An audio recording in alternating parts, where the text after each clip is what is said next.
রাহমাতুল লিল আলামিন আমাদেরকে শিক্ষা দিয়ে গেছেন, হ্যাঁ আমার উম্মতেরা, আমার রব, আমার মাওলা এমন রব, আমার রব সব সময় তালাশ করতে থাকে কখন তার বান্দা তার কাছে মাফ চাবে, আর আল্লাহ তার বান্দাকে মাফ করার জন্য রেডি হয়ে থাকে। এই জন্য আল্লাহর রাসূল বলেন, কোন লোক যদি আল্লাহর ভয়ে চোখের পানি ছেড়ে কান্দে, আল্লাহর রাসূল তুলনা দিয়ে উদাহরণ দিয়া বলে, উলান থেকে দুধ বের করার পরে সেই দুধ যেমন উলানে ফেরত নেওয়া যায় না, আল্লাহর রাসূল বলেন কোন বান্দা যদি আল্লাহর ভয়ে চোখের পানি ছেড়ে কান্দে, আল্লাহর রাসূল ওয়াদা দিয়েছেন ওই বান্দাকে আল্লাহ কোনদিনও জাহান্নামে প্রবেশ করাবেন না। লা ইয়ালিজুন নার রাজুলুন বাকা মিন খাশিয়াতিল্লাহ হাত্তা ইয়াউদাল লাবানু ফিদ দার। আল্লাহর রাসূল তুলনা দিয়া বলে, উলান ছিলেন না আপনারা, উলান যেখানে দুধ থাকে, এই উলান থেকে দুধ বের করলে দুধ কি আবার উলানে ফেরত নেওয়া যায়নি?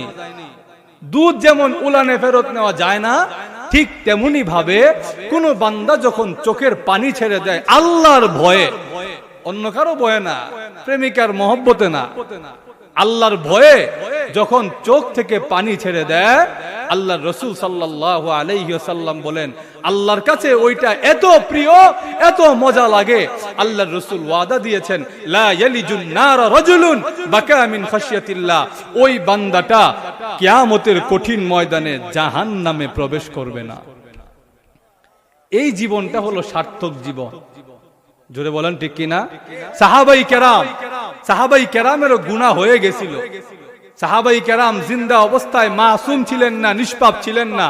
সাহাবাই কেরামের গুনাহ হয়ে গেছে, কিন্তু আল্লাহর কসম একজন সাহাবীও গুনাহ নিয়ে ইন্তেকাল করেন নাই।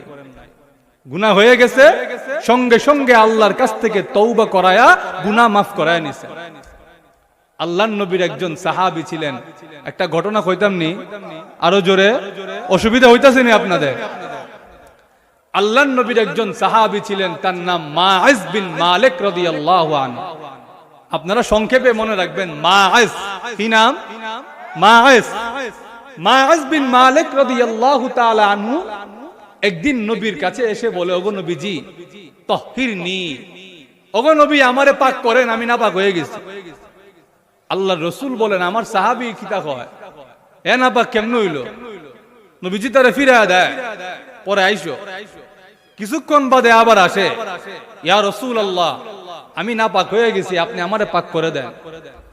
আল্লাহর রাসূল আবার ফিরায়া দেয়। মাইজ রাদিয়াল্লাহু তাআলা আনহু কিছুক্ষণ বাদে আবার আসে, আয়েশা বলে, ওগো নবী আপনি যদি আমাকে পাক না করেন আমার বড় বিপদ হয়ে যাবে, আল্লাহর সামনে দাঁড়ায় আমি আমার মুখ দেখাতে পারবো না। এই কথা বলার পরে নবীজি বলে, কি করছো তুমি? তোমাকে কেমনে পাক করতাম, কি গুনাহ করছো? মাইজ রাদিয়াল্লাহু আনহু বলে, ওগো নবীজি আমি মাইজ জিনা করে ফেলেছি, আপনি আমাকে জিনার গুনাহ থেকে পাক করে দেন। নবীজি বিশ্বাস করেন না, আমার সাহাবী জিনা করতে পারে না। নবীজি সাহাবীদেরকে জিজ্ঞেস করে, আবিহি জুনুন, আমার মাইজ কি পাগল হয়ে গেছে? সে কি পাগল হয়ে গেছে? এ পাগলামি কথাবার্তা কইতেছে।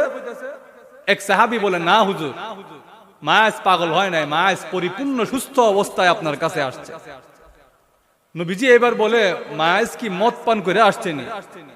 কারণ মদখোর আগের লাইন পরের লাইন কোনো মিল। আরো জোরে, এক মদখোরে রাত্রেবেলা মদ খায়া আসে, আর একটা ড্রেন রে, রাস্তায় ড্রেন থাকে না নি, এই রাস্তার ড্রেন রে সারা রাত গেল্লেতে গেল্লেতে যায়। একদিন সকালবেলা তারে একজন জিগাইলো, কিতাও তুমি রাত্রে ড্রেন রে গাইলা, ওইটা কিতা? কার হয়েন না, প্রত্যেক দিন আমি যখন সকালবেলা যাই দেখি ড্রেনটা রাস্তার সাইডে থাকে, রাত্রে হইলে এটা মাঝখানে চলে। আপনারা বলেন তো দেখি, ড্রেন কি লড়াচড়া করার সামর্থ্য আছে? এই যে মদ খায়া হয়, এই গিয়ে ড্রেনের মধ্যে পড়ে, আর মনে হয় ড্রেনটা সাইড থেকে মাঝখানে চলে আয়। এই জন্য হারা রাত আস্তা রাত ড্রেনটা বকতে বকতে পারি যায়।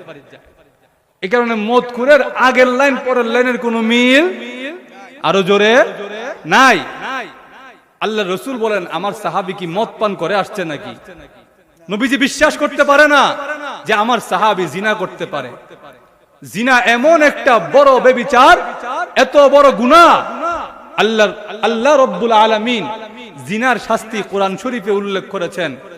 কোন নারী পুরুষ যদি অবিবাহিত হয়ে থাকে, যেই পুরুষের স্ত্রী নাই, যেই মহিলার স্বামী নাই, এমন নারী পুরুষ যদি জিনায় লিপ্ত হয়, তাদের শাস্তি হলো 100 বেত্রাঘাত। ফাজলিদু কুল্লা ওয়াহিদিন মিনহুমা মিআতা জালদা। এই প্রত্যেকটারে 100টা বেত্রাঘাত করেন।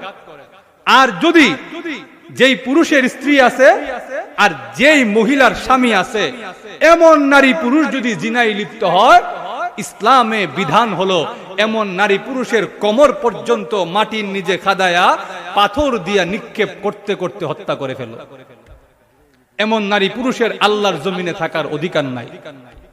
মাআজ রাদিয়াল্লাহু তাআলা আনহু বিবাহিত ছিলেন। তিনি নবীজিকে এসে বলে, ওগো নবী, আমি জিনা করে ফেলেছি, আপনি আমাকে রজম পাথর দিয়া আঘাত করে করে হত্যা করে ফেলেন, আল্লাহর জমিনে আমার বেঁচে থাকার কোনো অধিকার নাই। নবীজি মাআজকে রজম মেরে হত্যা করার নির্দেশ দিলেন। মাআজকে রজম মেরে হত্যা করা হলো। মাআজের ইন্তেকালের পরে 2 দল হয়ে গেছে। এক দল বলে মাআজ কামটা করলো কিতা, এত বড় একটা গুনাহ কেমনে করলো? আমরা সমাজেও দেখবেন এমন কিছু লোক আছে, দেখবেন তসবিহ হাতে লয়ে আর করবো সুবহানাল্লাহ সুবহানাল্লাহ। শুনছিস নি বসিরউদ্দিনের পোলা কামটা করলো কিতা? হ্যাঁ এটা কেমনে করলো? সুবহানাল্লাহ সুবহানাল্লাহ সুবহানাল্লাহ। আছে না নাই? আরো জোরে দেখবেন গীবতের শেষ নাই, কিন্তু হাতে তসবিহ আর গীবত চলতেছে মুখ দিয়া। নবীর যুগেও 2 দল হয়ে গেছে। একদল বলতেছে মাআজ কামটা করলো কিতা, হ্যাঁ জিনা কেমনে করলো, না মাআজের কামটা হইল না। আরেক দল বলতেছে আল্লাহর নবীর সাহাবী মাআজ এমন তওবা করেছে, মাআজ নবীর দরবারে সে হাতটা এমন ভাবে দিয়া বলে, ইয়া রাসূলুল্লাহ ইয়া হাবিবাল্লাহ, আল্লাহর নবী গো, আমি মাআজ জিনা করে ফেলেছি, আমি মাআজকে পাথর দিয়া আঘাত করে হত্যা করে দেন। হ্যাঁ নবীজি, আমি মাআজের বেঁচে থাকার কোনো অধিকার নাই। আল্লাহর নবী এমন সময় সাহাবাই কেরামের মজলিসে প্রবেশ করলেন। আল্লাহর নবী ডাক দিয়া বলেন, হ্যাঁ আমার সাহাবীরা, আমার সাহাবী মাআজের জন্য তোমরা আল্লাহর কাছে মাফ চাও। সাহাবীরা বলেন, আমরা সবাই আল্লাহর কাছে মাফ চাইলাম, প্রভু গো আপনি আপনার বান্দা মাআজকে মাফ করে দেন। এই কথা বলার পরে আল্লাহর নবী চোখ দিয়ে পানি ছেড়ে দিয়েছে।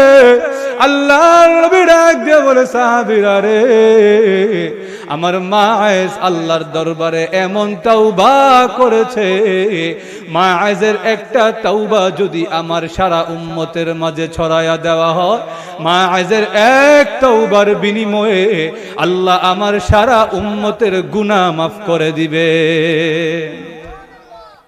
লাকাদ তাবা তাওবাতান লাউ কুসিমাত বাইনা উম্মাতিন লাওয়াসিআতহুম। আমার মাআজ এমন তওবা করেছে, আমার মাআজের তওবা আল্লাহ এমন ভাবে গ্রহণ করে নিয়েছে, যদি এক মাআজের তওবা আমার সারা উম্মতের মাঝে বন্টন করে দেওয়া হয়, এক মাআজের তওবাই আমার সারা উম্মতের জন্য যথেষ্ট হয়ে যেত। তাহলে আল্লাহ রাব্বুল আলামিন জানে আমার বান্দাগুলা গুনাহ করে ফেলবে। আল্লাহ জানে বান্দা গুনাহ করে ফেলবে। খুলিকাল ইনসানু দাঈফা, মানুষকে দুর্বল করে সৃষ্টি করা হয়েছে। মানুষ নিজের নফসকে কন্ট্রোল করতে পারে না। মানুষ দ্বারা গুনাহ হয়ে যায়, কিন্তু গুনাহ হওয়ার পরে তার নিরাশ হওয়া যাবে না। লা তাকনাতু মির রাহমাতিল্লাহ। আল্লাহ বান্দাকে ডাক দিয়া বলে, ও বান্দা, তুমি তোমার বা আল্লাহর রহমত থেকে নিরাশ হয়ো না। ইন্নাহু ইয়াগফিরুয যুনুবা জামিআ। তোমার আল্লাহ তো এমন আল্লাহ, যেই আল্লাহ তোমার জিন্দেগীর সমস্ত গুনাহ এক মুহূর্তে মাফ করে দিতে পারেন। পারেন কি পারেন না? আরো জোরে, আমাদের আল্লাহর রহমত কি কম নাকি? আরো জোরে। নবীর যুগে এক বেদুইন ছিল, শেষ করে দেই। নবীর যুগে এক বেদুইন ছিল। বেদুইন মানে হচ্ছে একবারে গ্রাম্য লোক, কি বুঝে না তাও বুঝে না। এই বেদুইন নবীর কাছে এসে দোয়া করতেছে, আল্লাহুম্মা রহামনি ওয়া মুহাম্মাদা ওয়ালা তুশরিক ফি রাহমাতিনা আহাদা। কয় আল্লাহ, আপনি আমারে রহমত দান করেন আর আমার লগে নবীজিরও রহমত করেন, কিন্তু আল্লাহ আমরা দুইজনের মাঝে আর কাউরে ঢুকায়েন না। আপনার রহমতের কম পড়ে যাইব কি, আমরা কম পামু। কয় আল্লাহ আমার আর নবীজির মাঝখানে আর কাউরে ঢুকায়েন না। আরবের বেদুইন গ্রাম্য লোকেরা তো এরা, আমার আব্বাজান রহমতুল্লাহ আলাইহি বলতেন, এরা কি বুঝে না তাও বুঝে না। হে যে কি বুঝে না এটা হে নিজেও বুঝে না। এক গ্রাম্য লোক, আল্লাহ যখন সূরা ৩ নাজিল করছে, ওয়াত্তিনি ওয়াজ্জাইতুন,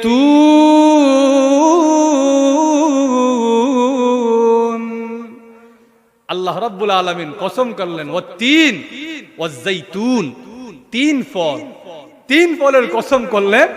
সে কয় আল্লাহ যখন তিন ফলের কসম করছে, জাইতুনের কসম করছে, নিশ্চয়ই এটা বুঝি বড় মজার ফল, আর নাহলে তো আল্লাহ কসম করার কথা না।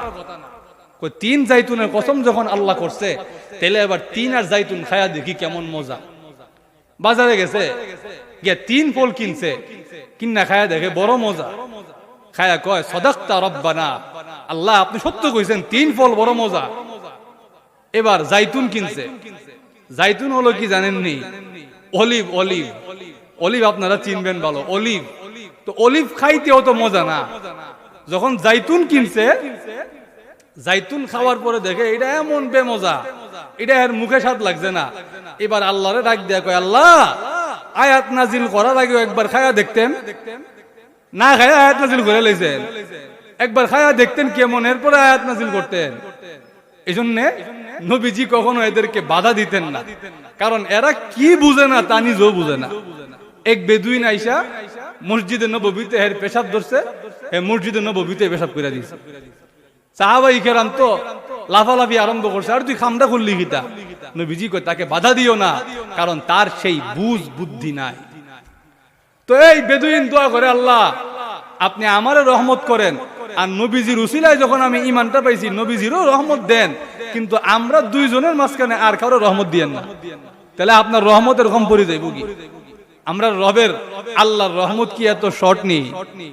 আরো জোরে, আমার আল্লাহ যে ব্যক্তি শুধু ঈমানটা নিয়ে যাবে, শুধু ঈমান, তার কোনো আমল নাই জিন্দিগিতে, কোনো আমলের নাম গন্ধও নাই, শুধু ঈমানটা নিয়ে আল্লাহর কাছে গেছে, আমল না থাকার কারণে জাহান্নামে জ্বলবে, কিন্তু তার জাহান্নামের মেয়াদ যখন শেষ, আল্লাহ তারে জাহান্নাম থেকে তুলে এনে শুধু ঈমানটার বিনিময়ে তাকে যেই জান্নাতটা আল্লাহ দান করবে, আল্লাহর রাসূল সাল্লাল্লাহু আলাইহি ওয়াসাল্লাম বলেন, সেই জান্নাতটার পরিধি, সীমানা, বাউন্ডারি কত বড় হবে, আর দুনিয়া ওয়া আশারাতু আমসালিহা, এই দুনিয়ার সাথে আরো 10টা দুনিয়া যোগ করলে যেই বড় জগৎটা পাওয়া যায়, এই জগৎটার সমান একটা জান্নাত আল্লাহ তাকে দান করবে। তাহলে আমার আল্লাহর কাছে কোনো কমতি আরো জোরে নাই।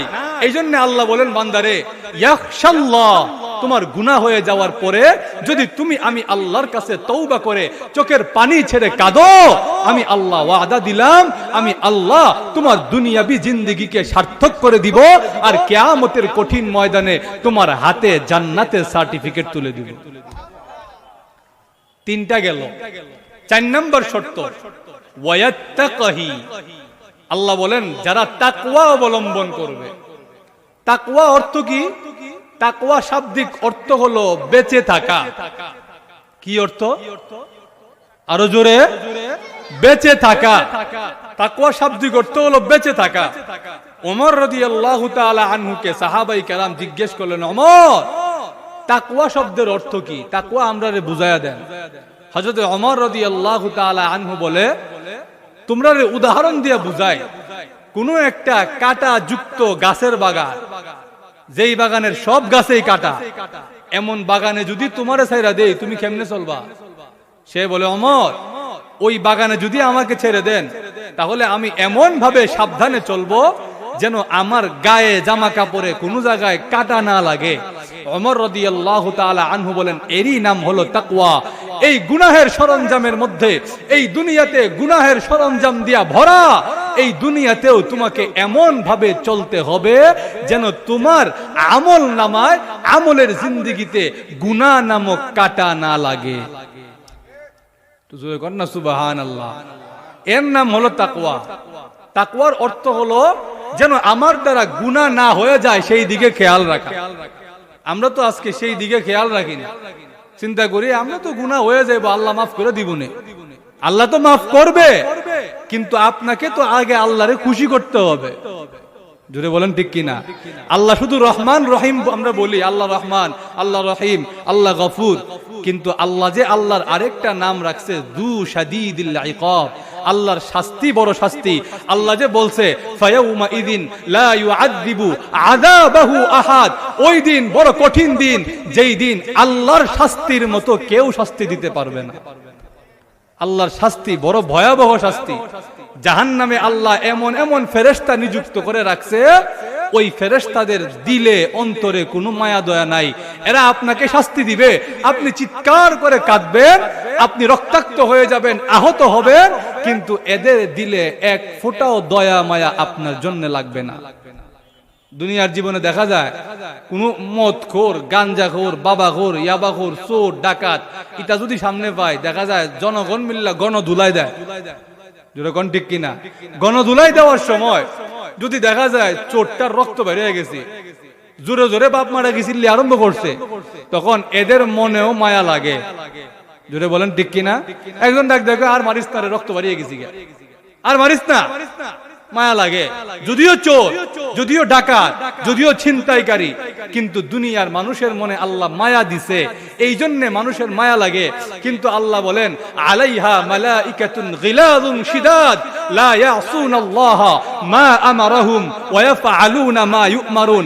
আমি আল্লাহ জাহান্নামে যেই ফেরেশতা নিযুক্ত করে রেখেছি, ওই ফেরেশতাদের বৈশিষ্ট্য হলো এদের মনের মধ্যে কোনো মায়া দয়া নাই, এদের মনের মধ্যে তোমাদের জন্য কোনো মায়া দরদ লাগবে না, কারণ আমি আল্লাহ তাদেরকে নির্দেশ দিয়েছি তোমরা শাস্তি দিতে থাকো, আর মনের মধ্যে কোনো মায়া দয়া আমি আল্লাহ তাদেরকে দেই নাই।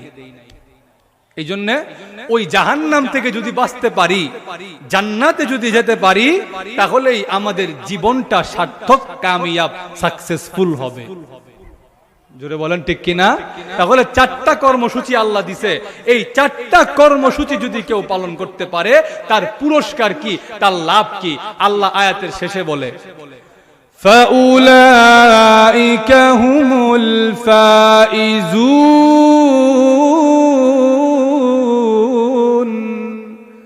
আল্লাহ রাব্বুল আলামিন বলেন তার পুরস্কার হলো, তার লাভ হলো, আমি আল্লাহ ওয়াদা দিলাম তার জিন্দেগিটা আমি আল্লাহর কাছে সার্থক হয়ে যাবে। এখন সার্থক এটার অর্থ কি? আল্লাহ তো বলেছে জীবন সার্থক হয়ে যাবে, কিন্তু সার্থকতার অর্থ কি, সফলতার অর্থ কি, এর ব্যাখ্যা আল্লাহ কোরআনের আরেক আয়াতে দিছে। আল্লাহ বলেন আসহাবুল জান্নাহ হুমুল ফাইজুন, যারা জাহান্নাম থেকে বেঁচে যাবে, জান্নাতের সার্টিফিকেট পেয়ে যাবে, তাদের জীবনটাই হলো আসল সার্থক। জোরে বলেন ঠিক কিনা? এই জন্য যদি এই 4টা শর্ত আল্লাহকে মেনে নিতে পারি, আল্লাহর রাসূলকে মেনে নিতে পারি, গুনাহ হয়ে গেলে তওবা করতে পারি, আর গুনাহ যেন না হয় এই দিকে খেয়াল রাখতে পারি, এই 4টা কর্মসূচি যদি পালন করতে পারি, আল্লাহ ওয়াদা দিয়েছেন তোকে আমি আল্লাহ জাহান্নামে দিব না, কিয়ামতের কঠিন ময়দানে তোর হাতে জান্নাতের সার্টিফিকেট তুলে দিব। একটু জোরে কোন সুবহানাল্লাহ। পারা যাইবো না ইনশাআল্লাহ? রাজি আসেনি আমরা? কে কে জান্নাতে যেতে চায় একটু হাত তুলে দেখান তো। আল্লাহ সবাইরে কবুল আর মঞ্জুর করুক, সকলেই বলেন আমিন।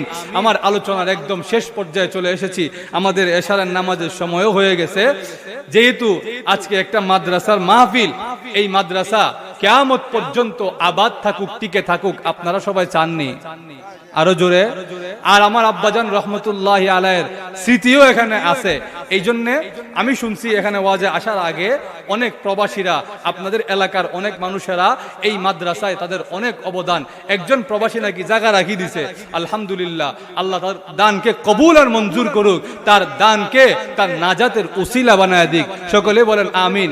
এখানে যে আমি আসছি, আসার পরে আমার মনটা অনেক শান্ত হয়ে গেছে এবং অনেক খুশিও লাগছে আমার, যে এত সুন্দর একটা পরিবেশ দেখে। আর আমার আরেকটা নিজের একটা মতামত বলি, আমি যেখানে মহিলা মাদ্রাসা দেখি এটা আমার ভালো লাগে। কেন?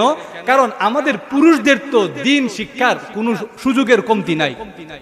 আমরা ওয়াজ মাহফিলে যাই, আমরা তাবলিগ জামাতে যাই, জুমার দিন ওয়াজ শুনি, আমরা দিন শিক্ষার অভাব নাই। কিন্তু আমাদের মা বোনদের, এরা তো ঘর থেকে বের হইতে পারে না, এই জন্য এদের দিন শিক্ষার পথ পদ্ধতি সংক্ষিপ্ত। আমার কথা বুঝেননি আপনারা? এই জন্য যেখানে যে এলাকাতে একটা মহিলা মাদ্রাসা থাকে, আমার মনটা শান্ত হয় যে ওই এলাকার মধ্যে একটা দ্বীনি পরিবেশ কায়েম হয়ে যায়। কেন? কারণ আপনার মেয়ে, আপনার বউ আর আপনার পরবর্তী প্রজন্মের মেয়েরা, এরা যদি শিক্ষিত হয়, দ্বীনি শিক্ষায় শিক্ষিত হয়, তাহলে আশা করা যায় পরবর্তী প্রজন্ম যারা আসবে এরা দ্বীনদার হবে। জোরে বলেন ঠিক কিনা? কারণ পুরুষেরা কর্মস্থলে চলে যায়, রিজিকের সন্ধানে চলে যায়। আপনার ওয়াইফ, আপনার বিবি, তিনি যদি দ্বীনি শিক্ষায় শিক্ষিত না হয়, তাহলে আপনার পরবর্তী প্রজন্মকে দ্বীন শিক্ষা দিবে কে? আজান হয়ে গেছে, আমরা আর বিলম্ব না করি, আজানের জবাব দেই। আল্লাহু আকবার, আল্লাহু আকবার, আল্লাহু আকবার, আল্লাহু আকবার। জন্য কর্তব্য। জোরে বলেন ঠিক কিনা? আমাদের এলাকাবাসীর একটা দায়িত্ব এটা। ইলম অর্জন করা যেমন ফরজ, ইলমের মার্কাজ যেখানে ইলম শিক্ষা দেওয়া হয়, এই মার্কাজগুলো রক্ষা করাও ফরজ। আর না হলে দিন থাকবে না, ইলম থাকবে না। এই জন্য এখানে আসার পরে, এই সংবাদটা শোনার পরে আমার বড় আনন্দ লাগছে। আর যেহেতু সবাই এলাকাবাসী এইভাবে দানে এত উৎসাহী, এই জন্য আমিও আমাদের এই ভাইজান কই, আমাদের এই এমদাদ ভাইয়ের কাছে আমি বলছিলাম যে আমার আব্বাজান রহমতুল্লাহ আলাইহির স্মৃতি যখন এখানে আছে, আমিও আমার আব্বাজান রহমতুল্লাহ আলাইহির জন্য আপনাদের কাছ থেকে দোয়া চাইতে আসছি। আর আমার আব্বাজান রহমতুল্লাহ আলাইহির নামে এটা আমি ওনার কাছে দিয়ে গেলাম মাদ্রাসার জন্য। আল্লাহ আমার দানকে কবুল আর মঞ্জুর করুক। আমার আব্বাজান রহমতুল্লাহ আলাইহির জন্য সকলে দোয়া করবেন। আর এই কথা বলেই আমি আপনাদের কাছ থেকে বিদায় নিচ্ছি। এখনই এশারের জামাত হবে এবং এশারের পরেও দেশ বরেণ্য উলামায়ে কেরাম আমাদের মাঝে গুরুত্বপূর্ণ বয়ান করবে। সবাই উপস্থিত থাকবেন। আল্লাহ রাব্বুল আলামিন আমাদেরকে কবুল আর মঞ্জুর করুক। সকলেই বলেন আমিন। ওয়া আখিরু দাওয়ানা আনিল হামদুলিল্লাহি রাব্বিল আলামিন। আসসালামু আলাইকুম ওয়া রাহমাতুল্লাহ।